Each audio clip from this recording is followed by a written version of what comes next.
What if everything happening right now in the Middle East was written down thousands of years ago, not as a prediction, not as a guess, but as an appointment, a divine moment scheduled before any of us were born?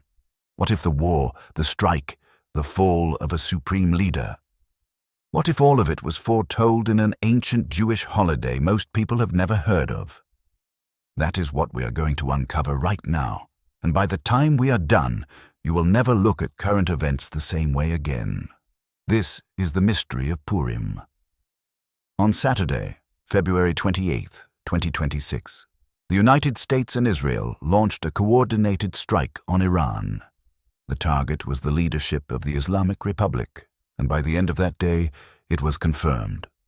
Ayatollah Ali Khamenei, the supreme leader of Iran, was dead, struck down along with many of Iran's most powerful men. Now, most news outlets will give you the geopolitical analysis. They will talk about military strategy and regional power shifts and what comes next for the Middle East. And all of that has its place, but none of that will tell you what was really happening on that day. Because what was really happening was ancient, what was really happening was biblical, and what was really happening was not a coincidence. February 28th, 2026 was not just any weekend on the calendar. It was the weekend that ushered in Purim. If you're not familiar with Purim, it is one of the most joyful holidays in the Jewish calendar. It is a festival of celebration, of deliverance, of survival, and it centers on a very specific story, a story set in a very specific place. That place is Persia, and Persia, in the modern world, is called Iran. Let that sink in for a moment. On the weekend that America and Israel struck down the supreme leader of Iran, the entire Jewish world was entering the holiday that commemorates the striking down of an evil governmental leader of Persia. The timing was not random. The timing was a signature. But to understand the full depth of what happened, we have to go back much further than the book of Esther. We have to go all the way back to Moses. The Israelites have just come out of Egypt. They are free. They are in the wilderness. And suddenly, out of nowhere, an enemy comes. The enemy is called Amalek, and the Amalekites attack Israel from behind, targeting the weak and the weary at the back of the column. It is a cowardly, brutal assault, and God responds with a declaration that echoes through all of history. He tells Moses, "Write this down. Remember what Amalek did." And then God says something extraordinary. He says, "I will have war against Amalek from generation to generation." Not just that generation, not just that battle. Generation to generation. This is not a regional conflict. This is a cosmic one.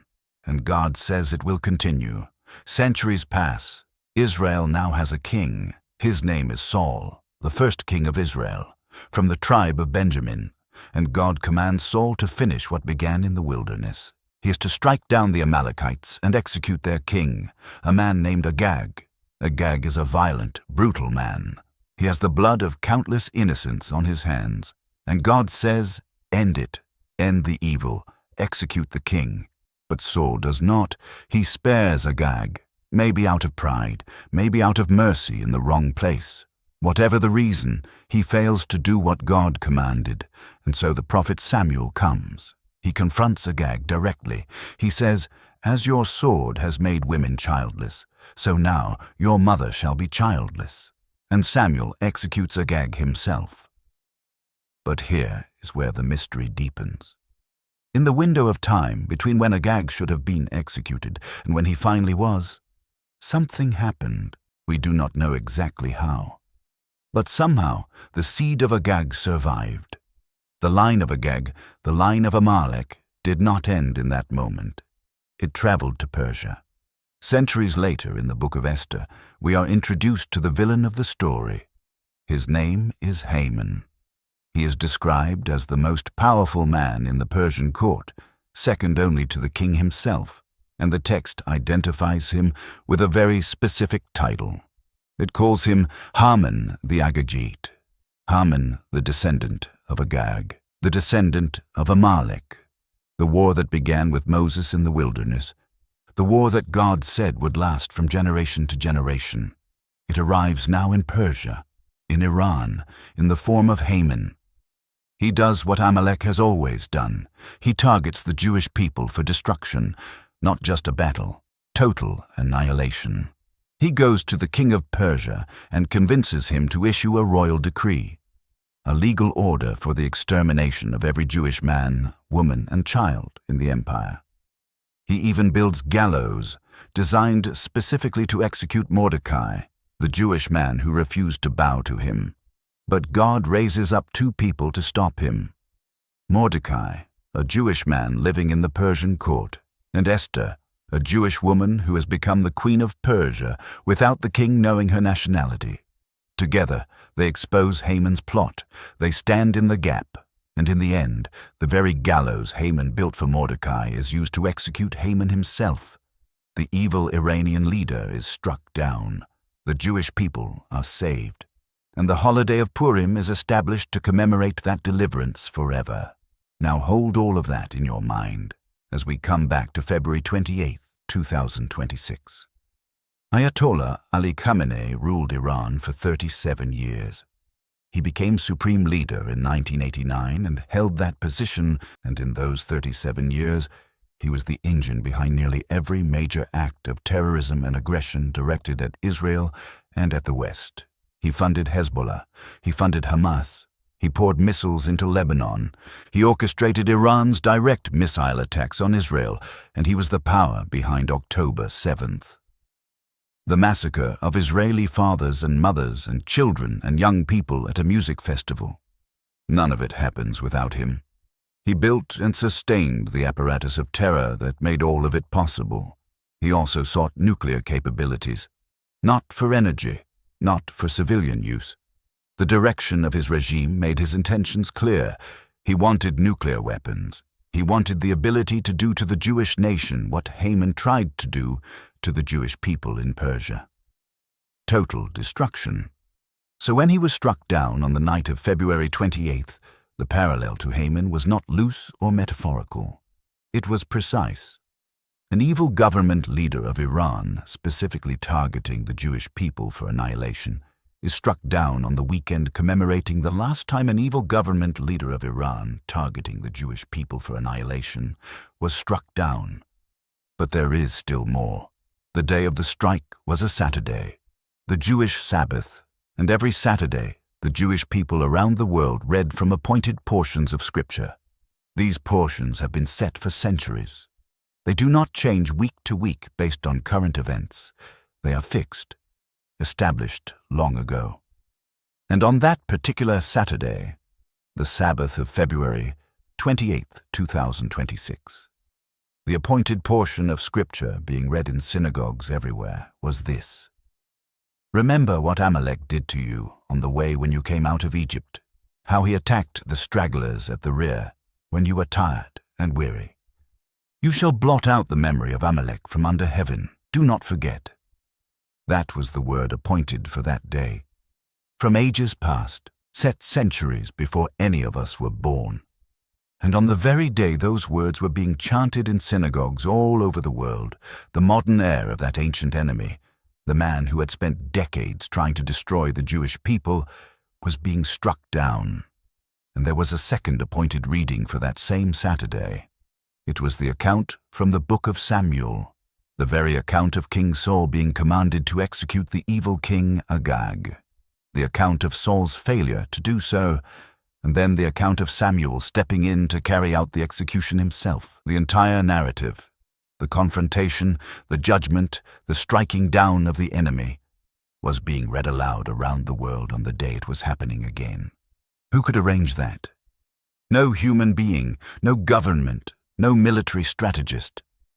That appointment was made before any of it was set in motion.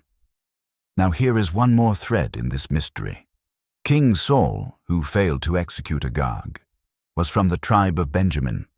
But centuries later, the person who succeeded where Saul failed, who brought about the execution of Agag's descendant Haman, was Mordecai. And Mordecai was also from the tribe of Benjamin. The tribe of Benjamin failed once. The tribe of Benjamin succeeded the second time.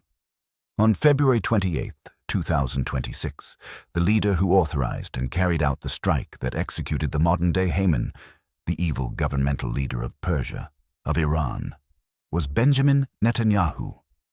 Benjamin, the name of the tribe, the one from Benjamin who would succeed where the first had failed, and when Haman died in ancient Persia, the people celebrated. When the supreme leader of Iran died in the modern world, the streets of Tehran filled not with mourning but with celebration. Videos emerged from across Iran, Iranian people, citizens of the Islamic Republic, waving signs that said, "Thank you, America," and "Thank you, BB." That is the nickname of Benjamin Netanyahu. One man in the crowd wore a red cap that read, "Make Iran Great Again." Others waved Israeli flags. The blue and white of Israel, celebrated in the streets of Persia. In the book of Esther, after the defeat of Haman, Mordecai walks out of the king's presence wearing royal robes of blue and white, the color of victory, the color of Israel, waved now in the streets of modern Persia. What does all of this mean? It means God is real. That is the conclusion. Not a religious platitude, not a comforting phrase. A conclusion backed by evidence, by timing, by names, by appointed scripture, by ancient prophecy converging on a specific Saturday in a specific year involving specific people in a specific place. The God who declared war against Amalek in the days of Moses did not forget. He said from generation to generation, and he meant it. The God who orchestrated the deliverance of the Jewish people in ancient Persia is still orchestrating history in modern Iran. The God of Esther and Mordecai is still moving, still acting, still keeping his word, and if he has been faithful to his promises for thousands of years, to a people, to a nation, through exile and persecution and genocide and war, then he will be faithful to you. Whatever you are facing right now, whatever feels impossible, whatever enemy has been working against you, he sees it, he has not forgotten, and he will not fail. The ancient mystery was fulfilled. The appointed moment arrived, and behind it all, moving through history like he always has, was the hand of the Holy One of Israel. Be strong in the Lord and in the power of his might.